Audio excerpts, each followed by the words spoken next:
Mas vamos falar da Bíblia, que é o que importa esta noite. Olha só, irmãos, o tema que me foi dado desta campanha está em Jeremias, que diz: clama a mim e responder-te-ei, e anunciar-te-ei coisas grandes e ocultas que não sabes.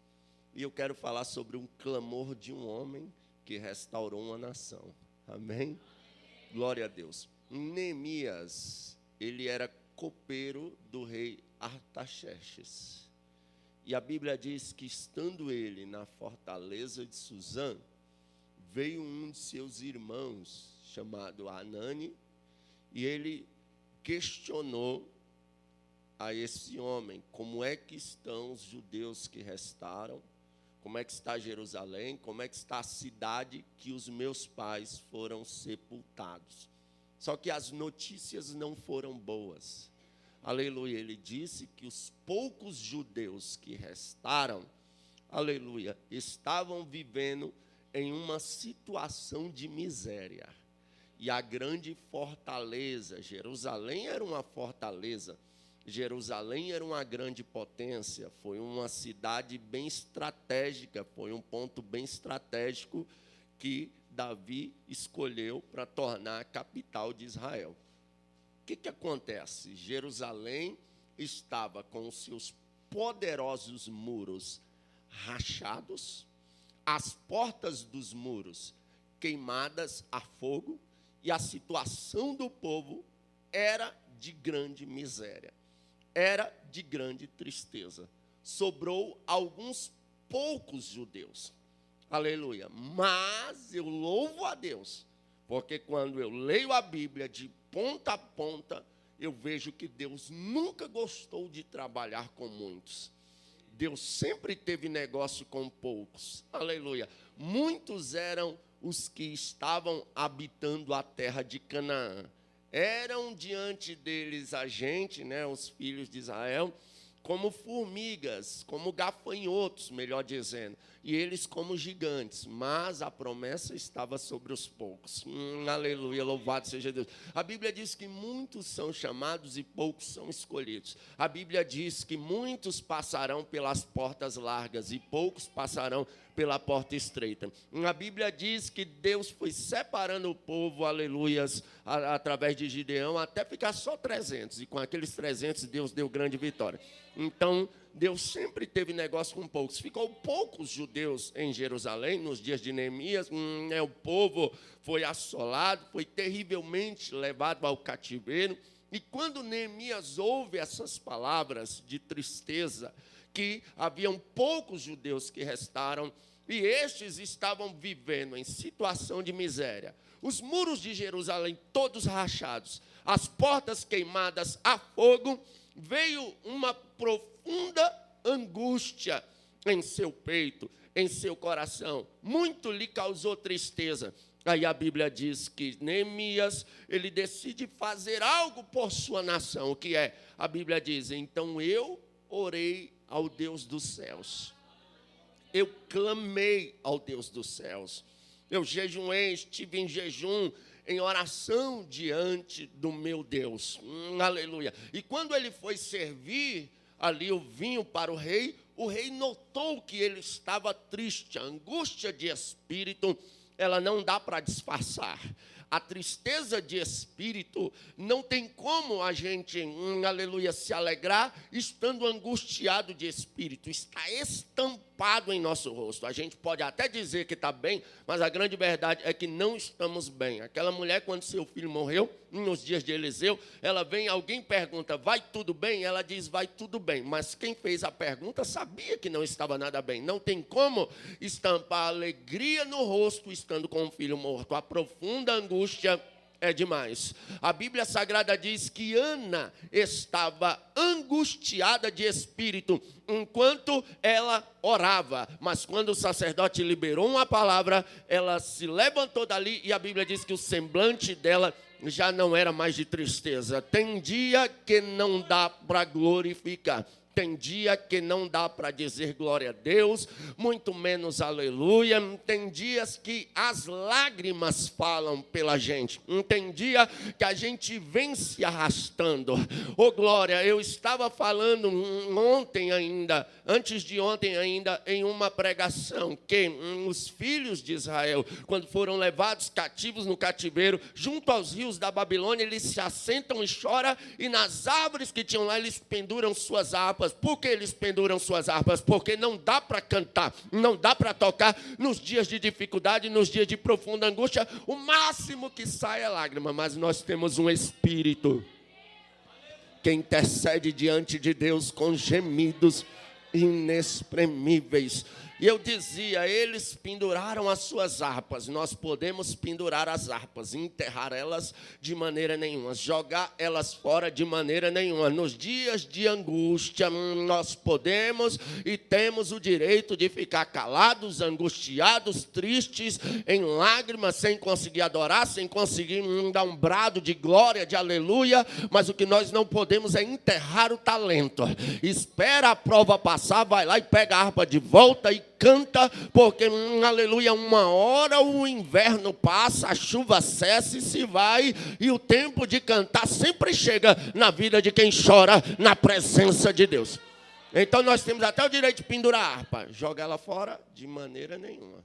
Não enterre o talento, não abandone aquilo que Deus colocou nas suas mãos pela dificuldade que você está enfrentando, pela prova que você está passando, pela luta que você está passando. Então Neemias está angustiado. Quando ele vai servir o vinho para o rei questiona ele, aleluia, que tristeza é essa, Neemias? Porque a Bíblia diz que nunca antes Neemias estivera triste diante do rei.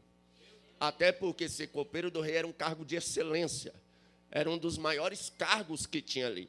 Então Neemias era alguém importante, ele tinha que se apresentar de forma alegre, mas não dá para se alegrar, sabendo que o seu povo está em ruína, sabendo que o seu povo está em miséria, sabendo que a cidade santa, aleluia, Jerusalém, está com os muros rachados, as portas queimadas a fogo, e a situação era de grande miséria. Mas Neemias fez o certo, ele ora, ele clama, oh glória, aleluia, louvado seja o nome do Senhor dos Exércitos. E o seu clamor é ouvido, porque o rei Artaxerxes fala, o que é que tu quer? Aleluia. Só que ele não deu a resposta imediata. Quando ele sabe a notícia triste, ele ora. Quando o rei lhe oferece algo, ele também ora. Porque a bússola do crente é a oração. Crente casa certo se orar. Crente se dá bem no santo ministério se orar. Crente vence suas batalhas em oração. Crente é batizado no Espírito Santo orando, buscando. Crente vive coisas sobrenaturais orando. Crente quando ora, aleluia, é difícil, já dizia o doutor Moody, eu prefiro ensinar um crente a orar do que 10 a pregar. Aleluia. Nunca vimos na história dos avivamentos um avivamento sem oração. Se uma igreja se prostra, ela vive coisas sobrenaturais diante de Deus. Quer ver uma igreja espiritual? Coloque ela para orar.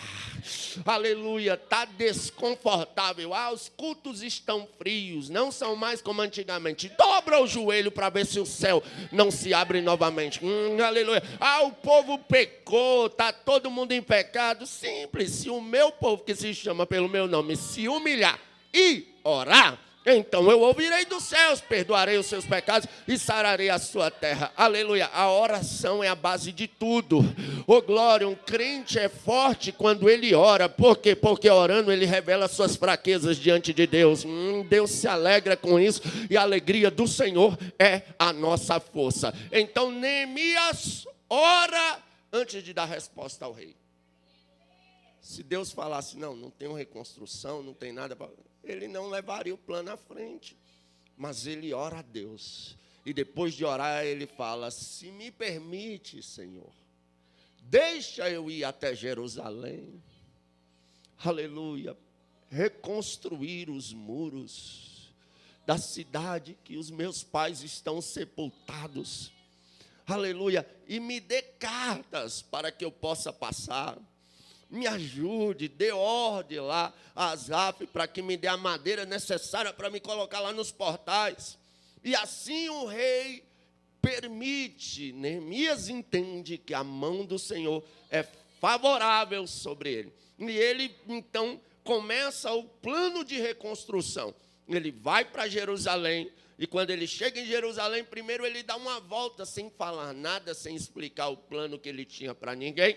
Ele sai observando tudo que está destruído, tudo que está em miséria, e ele observa tudo, ele vê tudo que precisa ser reconstruído, e depois ele reúne aquelas poucas pessoas, são poucos homens que estão dispostos a reconstruir. Aleluia, mas a Bíblia diz que ouvindo Sambalate e Tobias, que alguém queria o bem de Jerusalém, logo eles se revoltaram, irmão. Aleluia, quer ver alguém? Aleluia, é até difícil falar isso nos dias de hoje, pelo cenário que nós estamos vivendo. Mas toda pessoa que quer o mal de Jerusalém está endemoniado até o tutano. Me desculpe se você é, aleluia, da turma do homem aí que não gosta de Jerusalém, está contra Jerusalém, eu não estou nem aí, aleluia. Porque Jerusalém é a cidade santa, Israel é o relógio de Deus, a gente sabe na Bíblia Sagrada. E quem quer o mal de Jerusalém sempre foi inimigo. Aleluia, louvado seja o nome do Senhor dos Exércitos. Hitler, endemoniado até o tutano. Quantos judeus Hitler não matou? Aleluia. E outras nações, há quem diga que Hitler chegou a exterminar praticamente 1 milhão de judeus. É muita gente. Aleluia. O mal, Sambalate e Tobias, eles ficaram revoltados em Gesem. E olha que esses eram adversários políticos. Mas eles se unem somente para impedir que a obra seja feita. Oh, glória! Mas, antes que aquela obra fosse feita, Neemias clamou, Neemias orou, aleluia, e uma obra que tem oração por detrás, que tem clamor por detrás, não pode se ajuntar Sambalate, Tobias, os demônios do inferno que for. Se teve oração por detrás, essa obra não vai parar, essa obra não será destruída. Aleluia, uma família que tem oração por detrás, Satanás tenta contra ela, mas não pode, porque há poder no sangue de Jesus sobre ela. Aleluia, eu vou liberar uma palavra profética e já volto a pregar. Aleluia, esta obra que você está fazendo, o teu casamento, a tua família, o teu lar, o teu ministério, tem oração por detrás, tem clamor por detrás, e as investidas do inimigo não vão prevalecer. Toda arma forjada não vai prevalecer contra a tua vida, não vale encantamento. Aleluia! Oh, glória! Então, Sambalate e Tobias não gostaram nadinha da ideia de que alguém queria o bem para Jerusalém. Olha só. Ô, glória. Mas Neemias não vai parar. E agora eles começam a construção. E a primeira coisa que eles vão fazer é arrumar as portas. Compreendam-me. Aleluia. As portas foram queimadas a fogo. Aleluia. Existe fogo que não faz bem para o povo de Deus. E está surgindo um fogo, aleluia, nos nossos dias, que não é bom para a igreja de Deus. Tem destruído as portas do evangelho. Que fogo é esse? É um fogo estranho. É um fogo que não é do céu. É um fogo que não é do Espírito Santo de Deus. Aleluia. É um fogo semelhante ao fogo que Nadab e Abiú, filhos de Arão, acenderam no altar do Senhor. Porque havia toda uma liturgia que Deus tinha dado para os sacerdotes fazerem o culto de adoração. O sacerdote tinha que vestir sua estola sacerdotal. O altar tinha que ser de rampa para que a sua nudez não fosse exposta. O sacerdote tinha que vir pela manhã, retirar toda a cinza do altar, colocar lenha nova e acender o fogo. O sacerdote tinha que pegar a sua espevitadeira e, se algumas das canaletas do candelabro tivessem entupida, ele tinha que desentupir. E todos os dias ele tinha que repor o azeite, as lâmpadas tinham que permanecer acesas. As leis de Levítico, capítulo 24, fala Deus falando a Moisés: ordene aos filhos de Israel que tragam azeite puro e batido para o candelabro, para que as lâmpadas permaneçam acesas. Levítico 6,13 diz: o fogo arderá continuamente sobre o altar e não se apagará. Aquele fogo não podia apagar. Aquele fogo tinha que estar aceso continuamente. Só que os filhos de Arão, Nadab e Abiú, acharam a forma que Deus deu de culto ultrapassada, né? Demais para eles. Eles eram novos, modernos. Arão já velho. Aí começaram a olhar: não, essas coisas de velho aí não servem mais para a igreja. Aleluia. Vamos criar algo novo. Aí a Bíblia diz que eles acendem um fogo estranho diante do altar do Senhor. Só que aí a Bíblia diz que saiu fogo do altar do Senhor e os matou. Porque Deus não tem negócio com fogo estranho. E surgiu uma geração nova aí, uns crentes modernos, que estão achando as formas de culto que a gente guarda da igreja primitiva ultrapassada. Para eles, um culto de oração não serve mais. Um culto de adoração não serve mais. Um culto onde Jesus batiza, os dons do Espírito Santo são livres para ser operado, não serve mais. Um culto onde Deus dá visão aos jovens, aonde gente conta sonhos, quem tem sonhos, aonde quem tem visão conta visões, para eles não serve mais. Quem tem cânticos, cante, para eles não serve mais. Aleluia, aleluia. Quem é adorador, adore, para eles não serve mais. Agora o modelo de culto desses modernos aí é totalmente um fogo estranho, é bagunça atrás de bagunça. Recentemente tivemos o carnaval e a turma do fogo estranho, aleluia, fizeram, aleluia, uma escola de samba gospel, uma bateria de escola de samba gospel, né? Samba enredo gospel, e o carnaval reinou no meio deles. Mas isso eu digo sem sombra de dúvida, podem me cancelar, me chamar de religioso, de quadrado, seja lá o que for. Isso é fogo estranho. A igreja nunca precisou imitar uma festa da carne, porque ela já tem uma festa do Espírito Santo de Deus. Aleluia, sem falar nas igrejas que viraram verdadeiras boates, aleluia, pintam a igreja todinha de preto, até aí nada, se for pela mídia, a imagem numa parede preta fica mais bonita, mas quando eles apagam todas as luzes, colocam uma máquina de fumaça e pegam um batidão de funk, as irmãzinhas começam a rebolar, pegam um rap e o pessoal começa, aleluia, a gritar, a subiar, a usar droga dentro da igreja, aleluia, louvado seja Deus. Eu falo isso com conhecimento de causa. Não há mudança, não há transformação. E dizem ser a geração do avivamento. Não. Aleluia, a geração do avivamento não precisa de fogo estranho, porque ela já tem o fogo do Espírito Santo de Deus. E eu vou liberar uma palavra profética. Aleluia. O fogo arderá continuamente sobre o altar e não se apagará. E esse fogo que não vai se apagar não é fogo estranho, mas é fogo verdadeiro. Eu vi alguém cantar que fogo não queima fogo, só que fogo apaga fogo. Que é isso, pregador? Morava em Acreona de Goiás nos anos 2017, 2018, e eu gosto muito de pescar.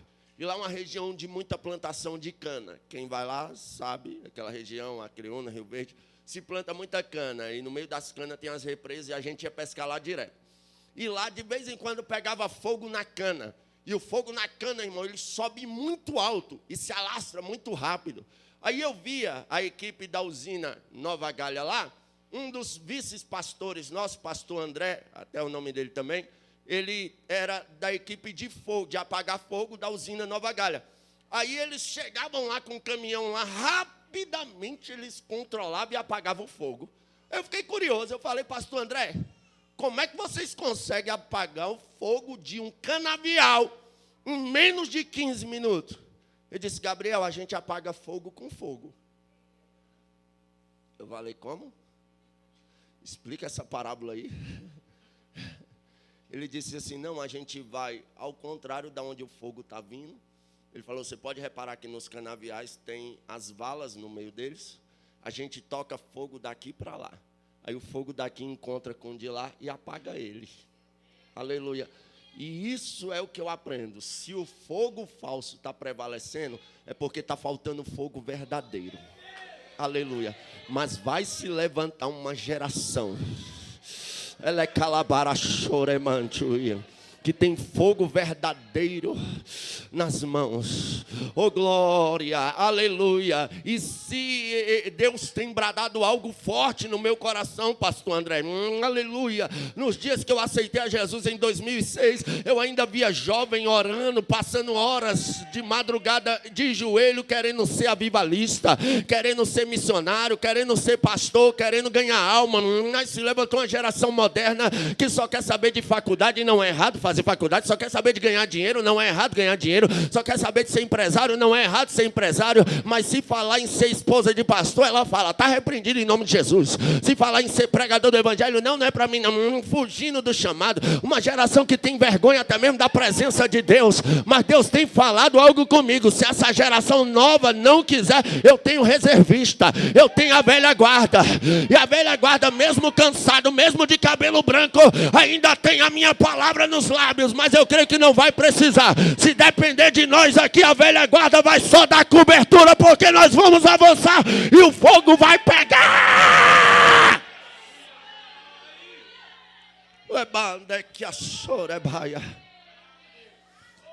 Só que para eles a forma de culto está ultrapassada, né? A nossa, de adoração, hinos da harpa, canções que exaltam a Deus, para eles está ultrapassada. Eles querem um fogo novo aí, né? Canções que exaltam o ser humano, canções que não confrontam o pecado, canções que enchem o ego, pregações que enchem o ego, aleluia, verdadeiras palestras em cima do púlpito e não mensagens do evangelho, mas Deus ainda tem uma geração, aleluia, que vai preservar a chama do Espírito Santo de Deus. Me lembro em uma das Olimpíadas que teve aquela tocha olímpica dos gregos, segundo a tradição deles lá, a tocha olímpica dos Jogos da Grécia, desde que ela foi acesa, ela não pode apagar. Aí toda vez que tem Olimpíadas, tem aquela tradicional volta olímpica com a tocha.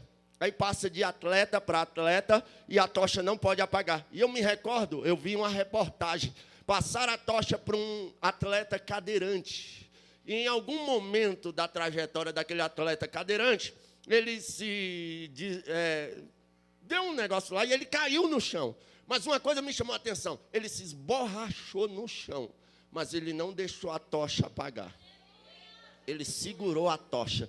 E aquilo eu falei, rapaz, se um camarada, pela uma tocha que é uma tradição de jogo, se esbagaçou todinho no chão, mas não deixou a chama daquela tocha apagar, eu preciso rever meus conceitos, eu preciso alertar a minha igreja, caia, aleluia, porque estamos sujeitos a cair, mas não deixe a chama apagar, se levante de novo.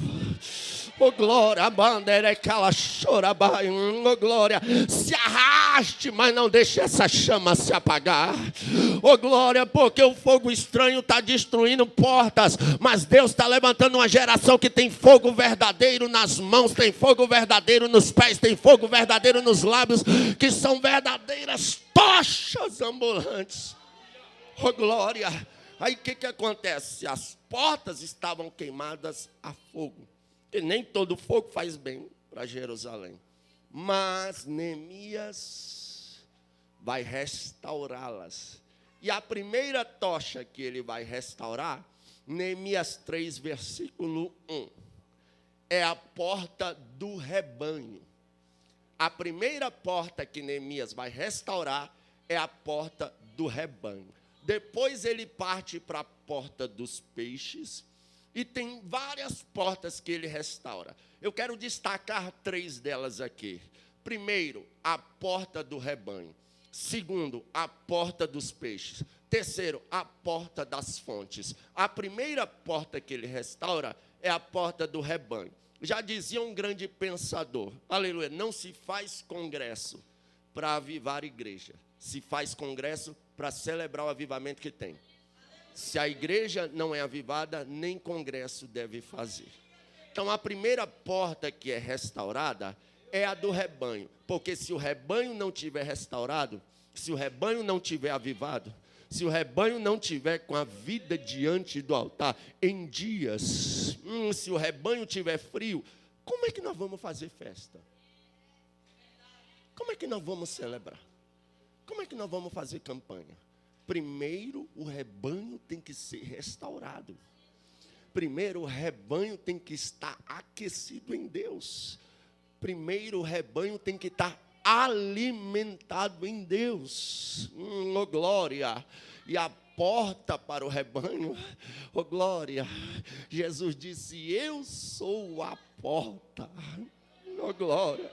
Quem crê em mim entrará e sairá, comerá e achará pastagens. Essa porta do rebanho, ela tem que ser restaurada em caráter de emergência. Que porta é essa? Ela é Cristo. Cristo deve ser o centro do rebanho. Se estamos exaltando o homem em nossas canções, Cristo não está sendo o centro e a porta para o rebanho. Se estamos pregando mais sobre o homem em nossas pregações, Cristo não está sendo a porta para o nosso rebanho. Mas aqui não, Satanás, aqui a porta do rebanho é Cristo. Aqui quem alimenta é Cristo, quem dá pastagem é Cristo. E se o rebanho tiver restaurado, aí sim nós podemos partir para a porta dos peixes. Que porta de peixe é essa? Jesus estava pregando certo dia e, de repente, ele pede para entrar em um dos barcos que estava ali, de Simão Pedro. Ele se afasta um pouquinho das águas e começa a ministrar. E Simão Pedro tinha pescado a noite inteira e não havia pegado nada. Aí Jesus entra no barco dele e depois ordena que ele vá para o fundo. Tinha uma multidão ali, mas Jesus manda ir para o fundo. E eles vão. Jesus manda eles lançar a rede, eles lançam, e a quantidade de peixes que eles pegam é tão grande, mas tão grande, mas tão grande, que eles têm que chamar os outros barcos, oh glória, para ajudar. Primeiro se restaura o rebanho, ou seja, os crentes internos. Depois vai atrás dos peixes, das almas. Segunda porta que deve ser restaurada na igreja é a porta dos peixes, que eu comparo ela a ser a porta de missões, a porta missionária. Eu disse algo do Dr. Moody, volto a dizer algo de novo do Dr. Moody. Ou a igreja é missionária ou ela é impostora. Se a igreja não tem os olhos voltados para a missão, essa igreja é impostora. Aleluia. Não adianta fazer grandes festas se não fazer missões antes. Primeiro, a igreja precisa se preocupar com almas, com vidas. Mas a grande verdade é que ninguém quer ir para o fundo mais. O povo quer ficar na beira, porque na beira tinha uma multidão lá ouvindo Jesus. Ninguém quer ir fazer missão. Ninguém quer deixar o conforto da multidão, da plateia, para ir lá para o fundo, onde não tem ninguém. Essa é a grande verdade. Eu não vou dizer ninguém porque eu vou estar generalizando, e generalizar é um pecado gravíssimo, né? Eu não posso generalizar, tem muito crente aí ungido, tem muito crente que não está preocupado com multidão, com plateia. Você vai ver que Jesus manda eles ir para o fundo e eles obedecem, eles vão, porque Jesus quer o crente saindo um pouquinho. Primeiro Jesus entra no barco e se afasta da terra. Jesus manda depois ir para o fundo. Por quê? Porque primeiro Jesus é assim, ele olha, se afaste um pouquinho da terra que eu quero te levar para o fundo. Eu vou repetir, se afaste um pouquinho da terra que eu quero te levar para o fundo. Se afaste um pouquinho da terra que eu quero te levar para o fundo. Mas por que muita gente não quer se afastar da terra? Porque na terra está a multidão. Na terra está a plateia. Na terra tem muita gente te vendo. Ô, glória, e no fundo não. Eita, Jesus, eu preciso dizer isso aqui. Há uma geração que não quer abrir mão da plateia para ir para o fundo. Aleluia. Por quê? Porque no fundo é diferente.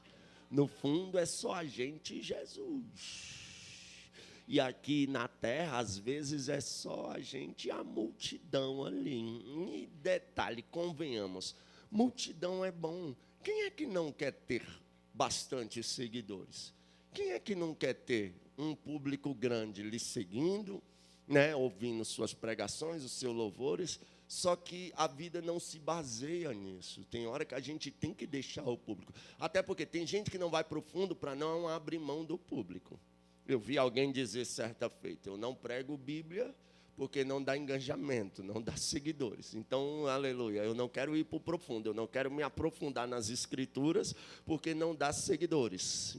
Aleluia, você é cancelado se eu sair por aí pregando Bíblia. Essa é a grande verdade. Estamos vivendo uma geração que alguém diz, esses crentes são chatos. E eu falei, parabéns pela sua falácia, rapaz. Seria, aleluia, estranho para mim se ele dissesse que os crentes são legais, porque os crentes não são legais. Para uma geração que quer viver em adultério, uma geração que quer viver na sensualidade, uma geração que quer viver na prostituição, uma geração que quer viver na sua profanação, aleluia, louvado seja Deus, os crentes não são legais. Né? É aquela história, né, do crente camarada. Eu já falei, eu não quero ser o crente camarada. Porque o crente camarada lá no serviço dele, o pessoal olha e fala, isso aí é camarada, rapaz. A gente compartilha vídeo pornográfico e ele não fala nada. Compartilha também com a gente.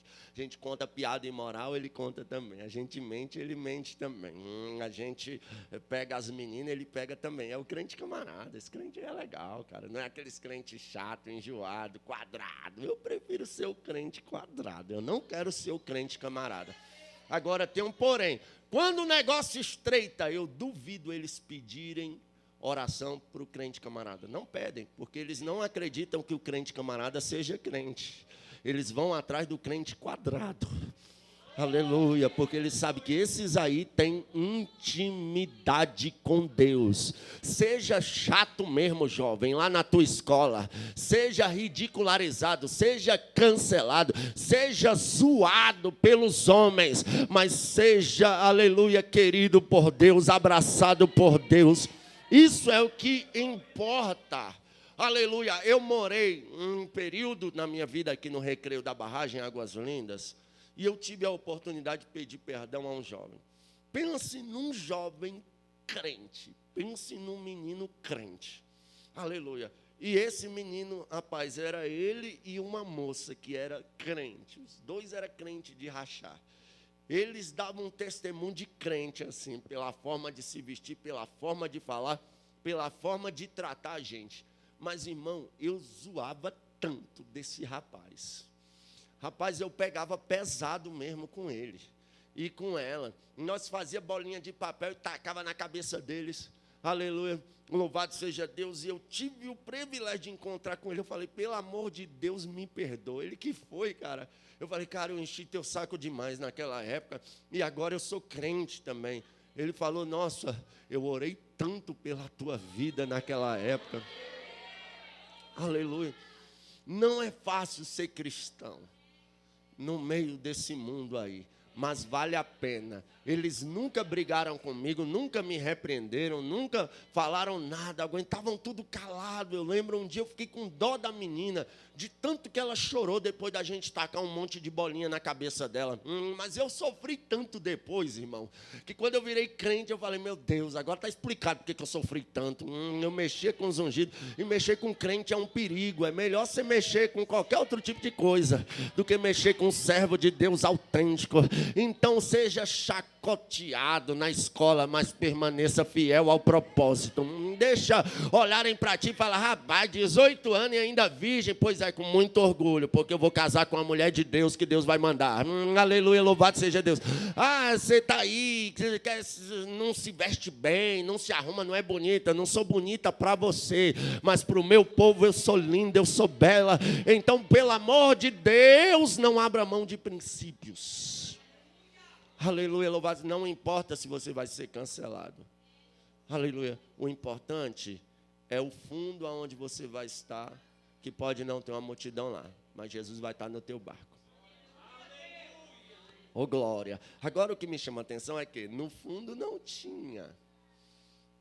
Aleluia. A plateia ficou todinho lá no raso, mas lá no fundo tinha peixes. Oh, glória, eu quero liberar uma palavra profética. A porta dos peixes será restaurada. Deus vai levar uma geração para o fundo, para o profundo, aleluia. E essa geração vai resgatar os perdidos. Essa geração vai invadir o campo missionário com força, aleluia. Eu dizia à minha esposa, aleluia, ela disse, amor, quando você disse isso, meu coração estremeceu. Eu falei para ela, amor, eu sinto, eu estou vendo pelo que está acontecendo de 2023 para cá, no meio dos crentes, que o avivamento tão prometido ao Brasil vai começar. E eu quero estar na brecha quando Deus passar procurando. Porque, aleluia, nos dias de um dos profetas maiores, aleluia, a Bíblia diz, e eu falo isso com muito pesar no coração, procurei dentre os homens um que estivesse na brecha e não encontrei, mas eu creio que se Deus passar no Brasil, vai achar, aleluia, glória. Precisamos ser missionários em caráter de emergência. Precisamos nos preocupar com os peixes perdidos. A porta dos peixes precisa ser restaurada. Foi dito aqui, eu me lembrei de um testemunho quando o Senhor falava. Hoje eu estou com tanta frase de Moody na cabeça. Moody disse assim, pregue em tempo e fora de tempo. Se precisar, use palavras. Foi dito aqui pelo servo de Deus que a nossa vida deve ser uma pregação. Deve ser um testemunho. Porque tem situações que a gente não vai pregar com os lábios. É com a vida. Principalmente para parente. Parente a gente só prega quando eles pedem. Aí a gente entra com a espada com tudo. Mas para parente não adianta ficar pregando para parente. Ele vai ficar com raiva de igreja e com raiva do evangelho. Você dá testemunho. Você começa a viver milagre. Você começa a viver uma vida de santidade. Daqui a pouco eles estão, me leva para a tua igreja. Aleluia, ora por mim lá na tua igreja. Pede para o povo. Agora, o que tem de gente que não dá testemunho. Aqui na igreja é glória, glória, aleluia. Mas quando chega, xinga o marido que não é crente todinho. Xinga os filhos tudinho. Aí vai morrer projetando 2024, 2025, 2026, 2027. Todo ano ela projeta o marido crente. Como é que o marido vai ficar crente? Se ele não vê Deus na tua vida, se ele nem te vê como crente. Aleluia, louvado seja Deus. Então, para a gente ganhar os parentes, tem que ser com testemunho. Ainda que nos achem chato, mas a gente tem que ter uma vida intensa em Deus. Tem momento que não é falando, é testemunhando e Deus faz a obra. Eu estava falando em Porta de Peixe, em missões, né? Quando eu casei, minha lua de mel foi uma viagem missionária, junto com a minha esposa. Aí, chegando lá nesse lugar, a gente viajou, pegamos na época, a estrada estava muito ruim, hoje já é muito asfaltado, um bom pedaço, ainda tem muita estrada de chão. Lá na Serra do Ramalho, tem um povoadozinho chamado Boa Vista, na beira do Velho Chico, na Bahia. Quando a gente chegou lá, de tanta poeira que a gente pegou no carro sem ar-condicionado, meus cabelos estavam marrom, a boca seca. Aí veio a irmã de lá, os missionários chegaram. A irmã toda empolgada, toda feliz, irmã Mazinha, mora lá no mesmo lugar até hoje. Esses dias eu estive visitando ela. Aí eu lembro que, né, quando eu cheguei, ela veio de lá, olhou para a gente assim, vocês querem água? Eu falei, quero, a boca seca. Aí ela foi lá e pegou. E a água que eles tinham na época era a água do São Francisco, que eles iam lá e pegavam. Quem conhece o São Francisco, do lado de Minas, ele é mais limpo, mas já no Nordeste, a água lá é da cor de suco de tamarindo. E a mulher veio numa garrafa transparente, de 2 litros, com aquela água da cor de suco de tamarindo. Eu olhei de longe assim, o Espírito Santo bradou, não faça nem careta. E o nosso pastor presidente, pastor João Luiz, ele fala direto nas doutrinas, nas reuniões. Se tu tem frescura com isso, não como isso, não vá. Que ao invés de você fazer a obra, você vai desfazer a obra. Se você tem frescura, procure fazer a obra de outro jeito. Ore por quem está indo ou contribua com quem está indo. Não vá de forma direta, porque ao invés de fazer a obra, você vai desfazer. E eu tomei aquela água, irmão, não sei se é porque eu estava com tanta sede, a minha boca já estava cheia de terra. Oh, água gostosa, irmão, aleluia. Eu acho que nem aquela água que a mulher samaritana deu para Jesus não estava tão boa igual aquela que eu bebi aquele dia. Aí a gente estava lá, aí brincando lá próximo ao rio, eu percebi que o irmão da irmã Mazinha estava arrumando o barco para ir pescar, e eu amo pescar. Eu disse a ele, deixa eu ir pescar contigo. Ele disse, bora, uai. Eu falei, espera aí, eu só vou trocar de roupa. Quando eu entrei lá, a irmã Mazinha me chamou no quarto e falou, Gabriel, vem cá. Pelo amor de Deus, não prega para ele não. Eu falei, o que foi? Ela disse, cara, ele é o mais duro da família e odeia crente. Aí eu falei, tá bom, não vou pregar não. Aí a gente saiu, foi lá para o meio do rio pescar, e ele me deu uma varinha lá. Irmão, olha como Deus trabalha. Eu comecei a pegar uns carazinhos assim, um atrás do outro, pequenininho. E ele sem pegar nada. Aí eu pegava um carazinho assim, pá, e eu puxava, eu comecei, glória a Deus! E ele me olhando. Aí eu puxava, glória a Deus! E ele me olhando. Aí eu puxava o outro. Eu sei que eu peguei uns 5, e os 5 eu dei glória a Deus. E ele me olhando, eu pensei, vixe, ele vai pensar que eu sou doido. Mas eu não sou normal mesmo. Mas eu estava lá, glória a Deus. Irmão, ele demorou a pegar. Deus sabe trabalhar. Mas quando ele pegou também, olha o tamanho. Na hora que ele puxou aquele peixão, ele gritou, glória a Deus. Eu falei, vixe, foi contagiado. Aleluia, glória a Deus. E eu não preguei, eu só fiquei ali sendo crente no meu cantinho. Ainda vem uns aí, né, uns crentes modernos, não precisa dar glória a Deus. Não, irmão, eu dou glória a Deus mesmo. Eu glorifico ao meu Deus, independente de qualquer situação, eu sei quem é Deus na minha vida. Aí quando foi na hora da despedida, irmão, ou despedida, eu acho que foi uma das piores de missões que eu fiz na minha vida. Eu odeio despedidas. Começou a chorar todo mundo. Eu lembro de uma menininha de 6 anos grudada na minha perna e chorando. Eu queria desaparecer e aparecer em casa. Só que quando eu olhei para o irmão, ele estava lá chorando. E eu falei, esse peixe foi fisgado. Se eu não puxar ele para fora agora, eu vou perder um grande peixe. Eu disse, você quer reconciliar? Ele veio chorando, sim. Hoje ele é presbítero aqui em Cristalina de Goiás. Aleluia. Então Deus restaurará a porta dos peixes também. Missões urgentes para a igreja. Outra porta que eu encerro aqui, o caminho para encerrar aqui, é a porta das fontes. Tem várias portas aqui. Tem a porta das águas, que eu poderia passar 1 hora falando. A Bíblia diz, e vós sereis lavados pela palavra, né? As águas nos purificam. Mas eu quero falar da fonte aqui. A porta da fonte, eu comparo ela à porta das fontes do Espírito. A igreja precisa ser avivada. A igreja precisa ter o Espírito Santo presente.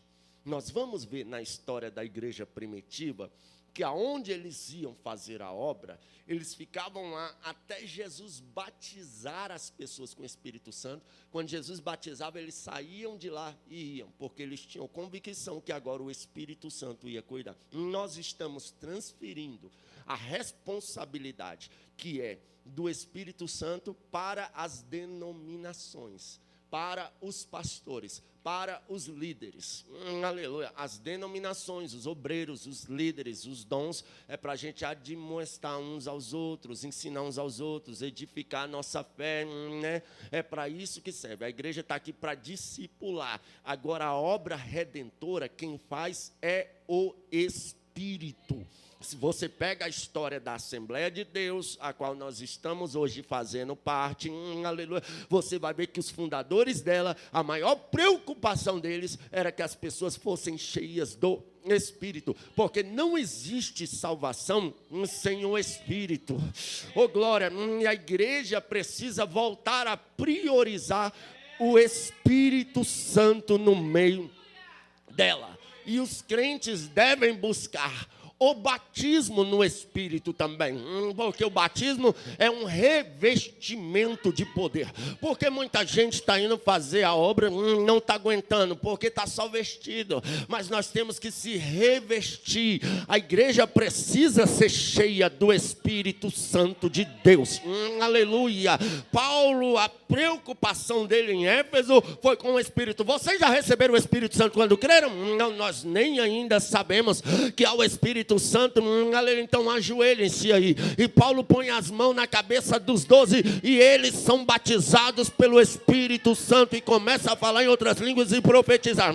Aleluia. O reconhecimento de salvação aos gentios se deu depois que Pedro estava pregando na casa de Cornélio e o Espírito interrompeu e batizou todo mundo no Espírito Santo e falaram línguas e profetizaram. Aí Pedro entendeu e explicou à igreja. Aleluia. Quem somos nós para fazer alguma coisa se Deus quis dar a eles o dom do Espírito Santo? Aleluia. Então entenda, a igreja sem o Espírito é uma igreja vazia. Se levantou uma falsa doutrina, e eu digo sem medo de errar, dizendo que o Espírito não batiza mais, que os dons não são mais atuantes, que os dons cessaram, e isso é mentira. Os dons não cessaram. Aleluia. Como assim, pregador? E eu deixo uma pergunta para os cessacionistas que acreditam que os dons cessaram, que o Espírito não enche mais, que ninguém mais profetiza. Aleluia. Eu deixo uma pergunta para eles. Vocês viram as duas testemunhas lá no meio de Jerusalém, cheia do Espírito Santo e profetizando? Não vimos, né? Não viram? Não vimos. Pois é. Como é que os dons cessaram?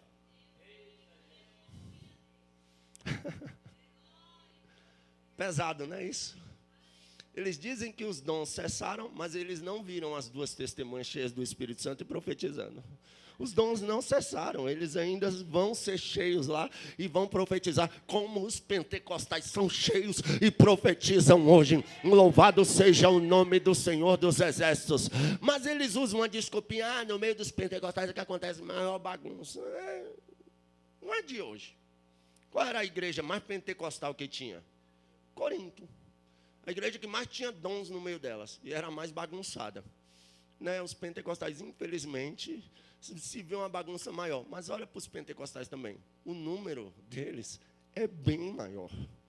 É bem maior, mas bem maior mesmo. Se pegar os templos do Brasil, só no Brasil, galera, você vai ver que a quantidade de templos pentecostais vai para mais de 1 milhão de templos de crentes pentecostais que tem por aí. Então tem muita bagunça mesmo. Aqui está cheio de gente que precisa se regenerar, precisa se arrepender dos pecados. É para isso que a gente prega a palavra da verdade, é para isso que a gente prega a verdade, porque conhecereis a verdade vos libertará. Não é coisa dos nossos dias. Sempre teve coisa errada nas igrejas, aleluia. Não use essa desculpinha para querer ridicularizar o evangelho, não. Nós estamos aqui, tem muita coisa errada, tem, mas tem muito crente certo, tem muito crente se arrastando, tem muito crente pedindo perdão, tem muito crente querendo ir morar no céu, tem muito crente sendo perdoado e mudando de vida e de caráter. Então nós precisamos do Espírito. A igreja não pode ser fria, a igreja deve ser avivada. a porta das fontes, ela precisa ser restaurada. Paulo disse: não extinguais o Espírito. Em algumas traduções, não apagueis o Espírito. Oh glória! A chama do Espírito não pode se apagar. Somos pentecostais com orgulho. Somos avivados com orgulho.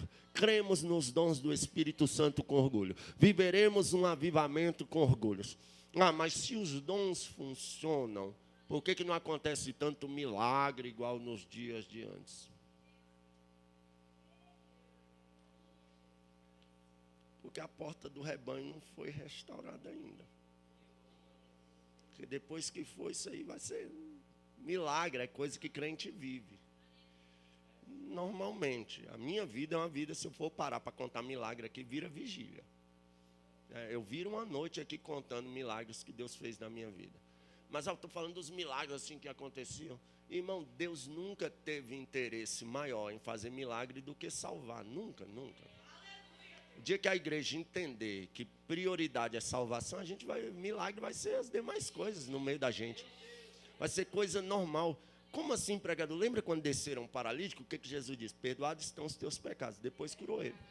O problema é que primeiro Jesus precisa perdoar para depois operar milagres. Primeiro o reino de Deus e a sua justiça. Depois as demais coisas serão acrescentadas. Oh glória! Mas Deus fará milagres, porque o Espírito ainda está em nosso meio, a fonte ainda jorra. Oh glória! Eu quero liberar uma palavra profética. A porta da fonte está sendo restaurada e nós vamos viver um avivamento na nação brasileira. Se coloque de pé em nome de Jesus. Neemias reconstrói os muros. Neemias reconstrói